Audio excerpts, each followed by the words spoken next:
बेथल mission school गुड्डा के सभी कक्षा 8 के विद्यार्थी, हम पढ़ेंगे आज हिंदी का पाठ 15। पाठ का नाम है, शीर्षक है शक्ति और क्षमा। शक्ति और क्षमा पाठ कौरव और पांडवों के बीच जो युद्ध हुआ था महाभारत में, उस पर लिखा हुआ है। इसको लिखा है जिस कवि ने, जिस रचनाकार ने, उनका नाम है रामधारी सिंह दिनकर। इन्होंने विभिन्न रचनाएं रची। इनमें से 2 रचनाएं इनकी ऐसी हैं जो इन्हीं के ऊपर हैं, अर्थात कौरव और पांडवों के कहानी पर हैं। जैसे एक है रश्मिरथी, जिस पर कर्ण की वीरता का बखान है, और एक है कुरुक्षेत्र। कुरुक्षेत्र में इन्होंने जो है कौरव और पांडवों के बीच जो युद्ध हुआ था, उसमें जो चीज़ें हुई थी उनको कविता के रूप में संग्रहित किया है। उसी में से एक कविता ये है जो आपके पाठ 15 में दी गई है, शक्ति और क्षमा। शक्ति और क्षमा में महाभारत का प्रसंग है। इसमें धर्मराज युधिष्ठिर को श्री कृष्ण समझाते हुए, वार्तालाप करते हुए जो कहते हैं, उसी को श्री रामधारी सिंह दिनकर ने पूरी तरह से अपनी लेखनी से लेखनीबद्ध कर दिया है, और उसी का ये अंश कुरुक्षेत्र पुस्तक का आपके पाठ में दिया गया है। इसको मैं पढ़ता हूँ। आप कभी जैसे अगर संयोग ऐसा हो जाता है कि विद्यालय खुल जाते हैं और विद्यालय में आप आके रेगुलर अपने क्लास में बैठ के पढ़ते हैं, तो सर कभी कभी कहते हैं कि कविता सुनाइए। तो कविता सुनाने के लिए आपको सबसे पहले मैं आज चाहूँगा कि आपको थोड़ा सा बताऊँ कि कविता कैसे सुनाते हैं। कविता याद तो कर लेता है बच्चा, लेकिन उसको बोल नहीं पाता है, तो मैं बोलने के लिए थोड़ा सा उसकी आपको लय बताता हूँ। लय में आप जब कविता बोलते हैं तो बड़ा अच्छा लगता है। मैं पढ़ के दिखाता हूँ आपको लय में कविता, फिर हम आगे इसका अर्थ समझेंगे। क्षमा दया तप त्याग मनोबल सबका लिया सहारा, पर नर व्याघ्र सुयोधन तुमसे कहो कहाँ कब हारा। क्षमाशील हो रिपु समक्ष तुम हुए विनत जितनाही, दुष्ट कौरवों ने तुमको कायर समझा उतना ही। अत्याचार सहन करने का कुफल यही होता है, पौरुष का आतंक मनुज कोमल होकर ढोता है। क्षमा शोभती उस भुजंग को जिसके पास गरल हो, उसको क्या जो दंतहीन विष रहित विनीत सरल हो। 3 दिवस तक पंथ मांगते रघुपति सिंधु किनारे, बैठे पढ़ते रहे छंद अनुनय के प्यारे प्यारे। उत्तर में जब एक नाद भी उठा नहीं सागर से, उठी अधीर धधक पौरुष की आग राम के सर से। सिंधु देह धर त्राहि त्राहि करता गिरा शरण में, चरण पूज्य दास का ग्रहण की बंधा मूढ़ बंधन में। सच पूछो तो सर में ही वसती है दीप्ति विनय की, संधि वचन संपूज्य उसी का जिसमें शक्ति विनय विजय की। सहनशीलता क्षमा दया को तभी पूजता जग है, बल का दर्प चमकता उसके पीछे सब जगमग है, पीछे सब जगमग है। कुछ इस तरह की लय से जब आप कविता सुनाते हैं, याद तो कर लेते हैं, मेहनत तो करते हैं, लेकिन उसमें कोई लय नहीं होती। उसे लयबद्ध करके जब आप बोलते हैं तो सुनने वाले को भी आनंद आता है और आपको भी बोलने में बड़ी सहूलियत होती है। आप उसे बड़ा अच्छा दूसरे को सुना पाते हैं, दूसरे के सामने प्रकट कर पाते हैं।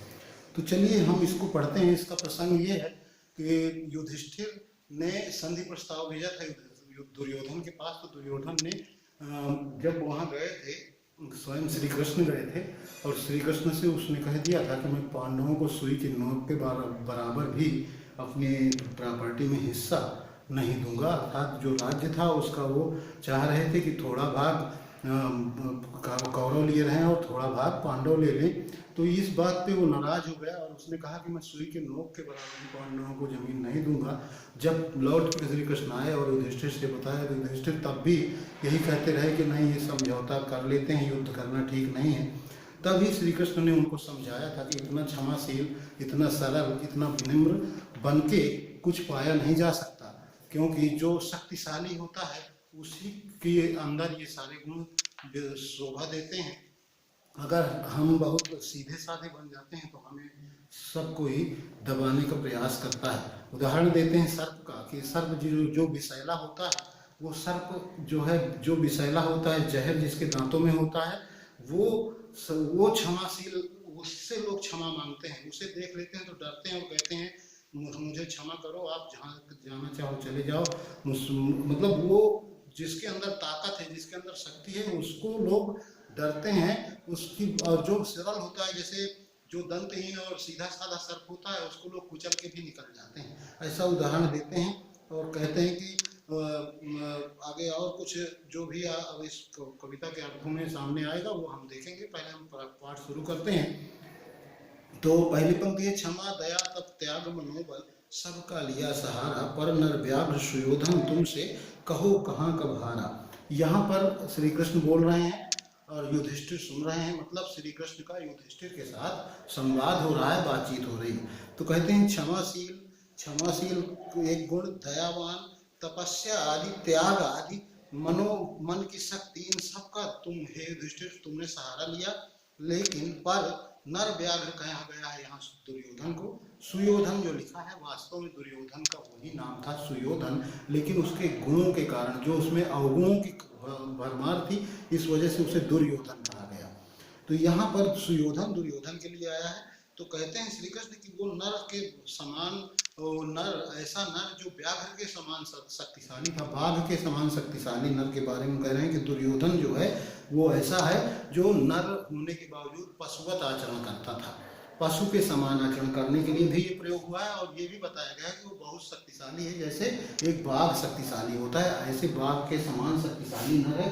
तो यहाँ इसीलिए लिखा है नर व्याघ्र पे जो शब्दार्थ में लिखा है सिंह के समान शक्तिशाली। तो ये नर व्याघ्र मतलब ये सिंह के समान शक्तिशाली नर के लिए लिखा है।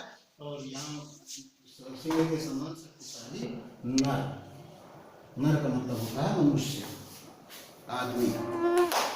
तो यहाँ कहते हैं कि तुमने ये सब क्षमा जैसे गुण का, दया जैसे गुण का, तप और त्याग, मन की शक्ति आदि जैसे सभी गुणों का सहारा लिया। लेकिन ये जो नर है, ये जो दुर्योधन है, ये बाघ के समान, सिंह के समान शक्तिशाली नर है। और तुमसे ये कहो कहाँ का भारा, अर्थात ये तुमसे कब ये सब गुण लेके तुम इसके पास जब भी गए, ये तुम्हें दुत्कारता रहा, ये तुमसे कब इसने तो हार मानी। फिर आगे कहते हैं, क्षमाशील हो रिपु समक्ष तुम हुए विनत जितना ही। कहते हैं क्षमाशील बनकर, सब क्षमा करने का भाव लेकर तुम जब भी शत्रु के समक्ष, रिपु समक्ष मतलब शत्रु के सामने, समक्ष का मतलब होता है सामने, तुम हुए विनत जितना ही, अर्थात तुम जितना झुकने का भाव दिखाते रहे, दुष्ट कौरवों ने तुमको कायर समझा उतना ही। कहने का मतलब ये है श्री कृष्ण के कि तुम जितने क्षमाशील बन के झुकते रहे, झुकने का भाव दिखाते रहे, उतना ही दुष्ट कौरवों ने तुम्हें कायर समझा, अर्थात डरपोक समझा और दबाते रहे। अत्याचार सहन करने का कुफल यही होता है। अत्याचार जब कोई सहन करने लगता है तो जो भी व्यक्ति उसका विरोध करता है उससे तो वो डर जाता है, लेकिन जो उसका विरोध नहीं करता सोचता है चलो कह लिया होगा, चलो ये हमारे साथ इस तरह कर दिया होगा।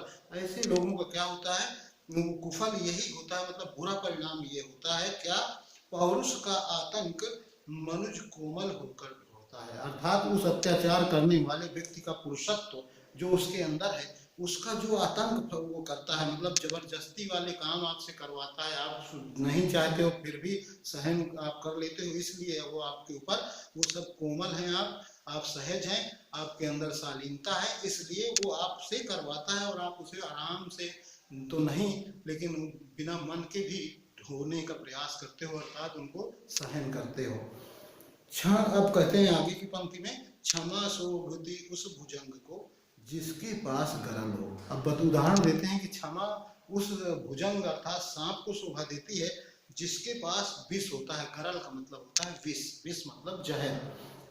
ऐसे सांप की बात करते हैं कि क्षमा को उसे शोभा देती है जिसके पास विष होता है, अर्थात शक्तिशाली व्यक्ति जो होता है वो अगर किसी व्यक्ति को क्षमा जैसे गुण से युक्त है वो, तो वो उससे क्षमा मांगेगा, तो क्योंकि वो शक्तिशाली है इसलिए वो क्षमा जैसा गुण उसको शोभा देता है। तो यहाँ सांप का उदाहरण देख कहते हैं कि क्षमा शोभती उस भुजंग को जिसके पास गरल हो, अर्थात उसके जिसके पास विष होता है, ऐसे सर्प को ही क्षमा शोभा देती है।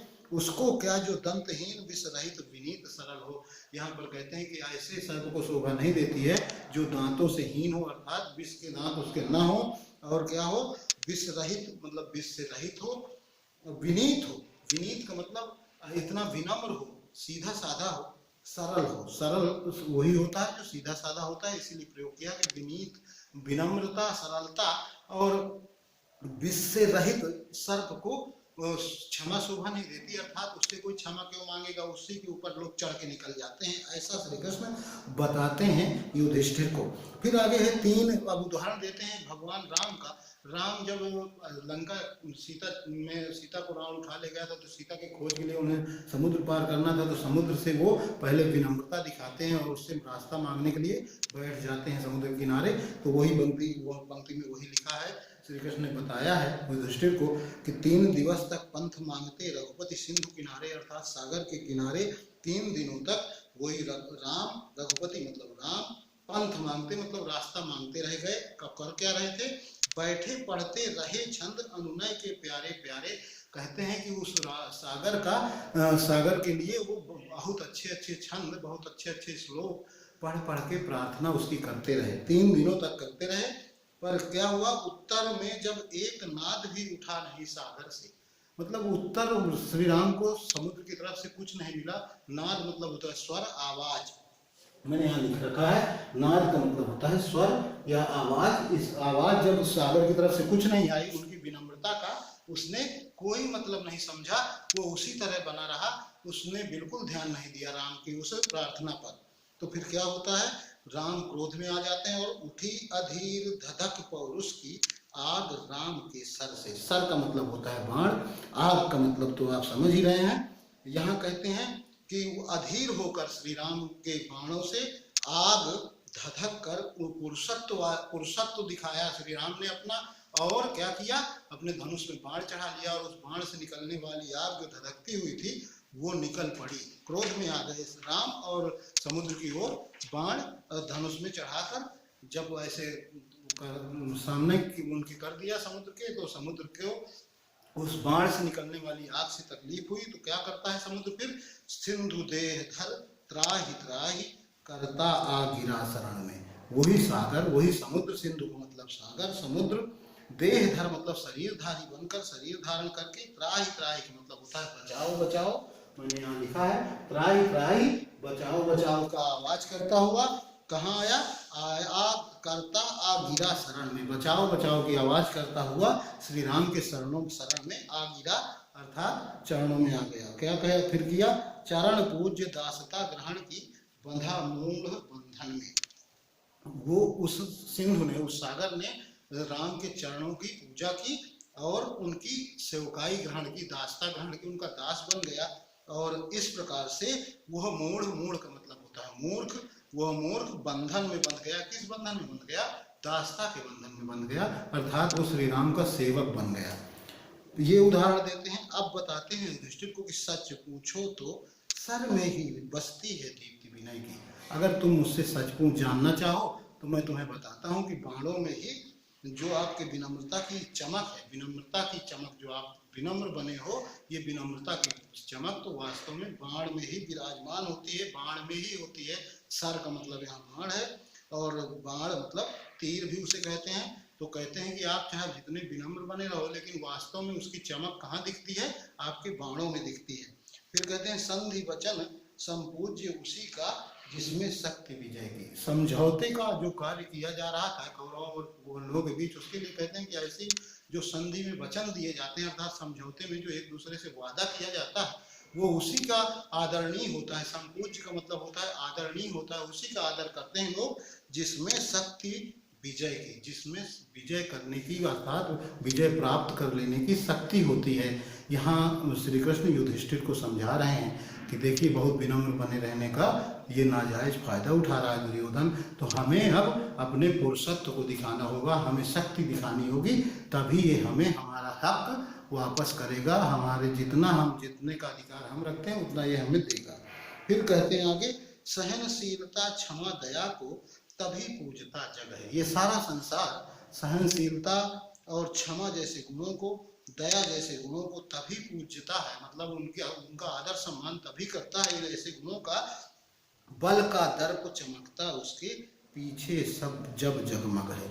कहते हैं कि क्षमा, सहनशीलता, क्षमा और दया जैसे गुणों को ये सारा संसार तभी पूजा करता है, उनको तभी आदर करता है, उनकी तभी उनका सम्मान करता है जिनके अंदर ये गुण होते हैं, जब उनके पीछे क्या होता है, बल का दर्प। यहाँ बल, जब शक्तिशाली व्यक्ति के अंदर एक अहम का भाव आता है, अहंकार उसके अंदर होता है, घमंड जो होता है उसको जब देखता है वो, तो उसके कारण ये सहनशीलता, दया और क्षमा जैसे गुण जगमगाते हैं। सब जगमग है का मतलब है सब जगमगाते हैं। अगर आपके बल में, आपके पुरुषत्व में मतलब वो बल का दर्प नहीं, शक्ति का दर्प, अर्थात बल का शक्ति का घमंड, अहंकार नहीं है। यहाँ देखिए मैंने दर्प मतलब घमंड, अहंकार दोनों लिखा है। अहंकार भी शब्द प्रयोग होता है, लेकिन घमंड हम बोलचाल में अहंकार को कहते हैं। तो यहाँ दर्प का मतलब घमंड अहंकार है। बल का दर्प चमकता उसके पीछे जब जगमग है। जब ये बल का दर्प अर्थात बल का घमंड दिखाई देता है, तो इन सब चीजों को, दया, सहनशीलता और क्षमा जैसे गुणों को ये सभी संसार के लोग पूजते हैं, अर्थात इनका आदर सम्मान करते हैं, अर्थात उसका आदर सम्मान करते हैं जिसके अंदर ये होते हैं, और इनके होने के कारण ये सारे गुण उसके अंदर जगमगाते हैं। इस प्रकार से हमने इस कविता को पढ़ लिया है। इस कविता के कठिन शब्दों को मैंने इसमें लिख रखा है शब्दार्थ के रूप में, जो आपके पाठ्य पुस्तक में है। शायद उसमें से कुछ शब्द इसमें अतिरिक्त लिखे हैं जो मैंने पढ़ते समय देखा कि ये बुक में नहीं है, इनका अर्थ नहीं लिखा है, तो उन्हें मैंने यहाँ लिखा है। मैं पढ़ के सुना देता हूँ, शायद वीडियो में आपको स्पष्ट न दिख रहा हो। पहला शब्द है मनोबल। मनोबल का मतलब होता है मन की शक्ति। नर व्याघ्र, नर व्याघ्र का मतलब होता है सिंह के समान शक्तिशाली नर। रिपु, रिपु का मतलब होता है शत्रु। भुजंग, भुजंग का मतलब होता है सर्प, जिसे हम सांप कहते हैं। गरल का मतलब होता है विष। अनुनय जो शब्द आया, अनुनय का मतलब होता है प्रार्थना। दीप्ति का मतलब होता है चमक। संधि का मतलब, यहाँ देखिए संधि जो हम व्याकरण में पढ़ते हैं उसका मतलब होता है मेल, लेकिन यहाँ जो संधि का प्रयोग है, इस संधि का मतलब होता है समझौता। विनत का मतलब होता है झुकने का भाव। मनुज का मतलब होता है मनुष्य या आदमी। नाद, नाद का मतलब होता है स्वर या आवाज। पौरुष का मतलब होता है पुरुषत्व। त्राहि, त्राहि का मतलब होता है बचाओ बचाओ। संपूज्य का मतलब होता है आदरणीय। दर्प का मतलब होता है घमंड या अहंकार। मूढ़ का मतलब होता है मूर्ख। इस प्रकार से हमने ये पाठ 15 भी पढ़ लिया है। अब अगले पाठ को पढ़ने के लिए अगले वीडियो का आप इंतजार करेंगे। हम इसके प्रश्नों के उत्तर, बुक का जो रिक्त स्थान है उसको, और वर्कशीट प्रश्न, ये सब आपको पीडीएफ में भेजेंगे। आप उसको अपने ग्रुप से अपने क्लास वर्क कॉपी में लिखने वाली चीज़ क्लास वर्क कॉपी में लिख लेंगे। ये शब्दार्थ क्लास वर्क कॉपी का है। वर्कशीट आपको जो भेजी जाएगी उसको क्लास वर्क कॉपी में करेंगे, और जो आपको क्वेश्चन के आंसर दिए जा रहे हैं उनको फेयर कॉपी में लिखेंगे। इस प्रकार से आप इस पाठ को भी कंप्लीट कर लेंगे। कोशिश करेंगे हम अगला पाठ आपको जल्द ही पढ़ाने का। धन्यवाद।